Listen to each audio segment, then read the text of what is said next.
ఏలూరు జిల్లా ద్వారకా తిరుమల ప్రముఖ పుణ్యక్షేత్రం వెంకటేశ్వర స్వామి దేవస్థానంలోని శ్రీవారి ఆలయం హుండీ లెక్కింపులో పాల్గొన్న పశ్చిమ గోదావరి జిల్లా ఎరగవరం మండలం సూరంపూడి గ్రామానికి చెందిన బొల్లా సురేష్ అనే సేవకుడు 59 గ్రాముల బంగారు గొలుసు దొంగలించాడు. పక్కన ఉన్న సేవకుడు ఈ విషయాన్ని సెక్యూరిటీ సిబ్బందికి తెలిపాడు. ఈలోగా బంగారం గొలుసు దొంగిలించిన బొల్లా సురేష్ వాష్రూంలోకి వెళ్లి సింక్లో దాచిపెట్టాడు. సెక్యూరిటీ సిబ్బంది అతను తీసుకుని వాష్రూంలోకి వెళ్లి సింక్లో దాచిన బంగారం గొలుసు తీసుకొచ్చి ఆలయ అధికారులకు అప్పగించారు. ఆలయ అధికారి భద్రాజీ దొంగిలించిన సేవకుడు బొల్లా సురేష్ పై Dwaraka Tirumala police station complaint ఇచ్చామని తెలిపారు. ఇక బిమడోలు సిఐ ఈ కేసును దర్యాప్తు చేస్తున్నట్లు తెలిపారు.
ఇప్పుడు మా హోంగార్డ్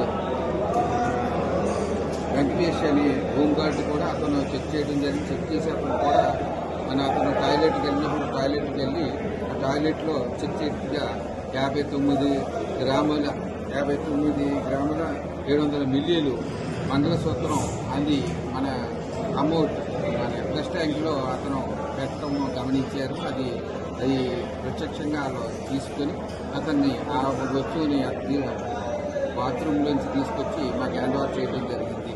దాని మీద అతని మీద మేము కేసు చేస్తున్నాం. ద్వారకా తిరుమల ఎస్ఐ గారికి ఈ కేసుని మేము ఇచ్చేసి అతనికి హ్యాండ్ ఓవర్ చేయడం జరిగింది. ఈ విషయాన్ని అంతా కూడా మా ఉన్నతాధికారులు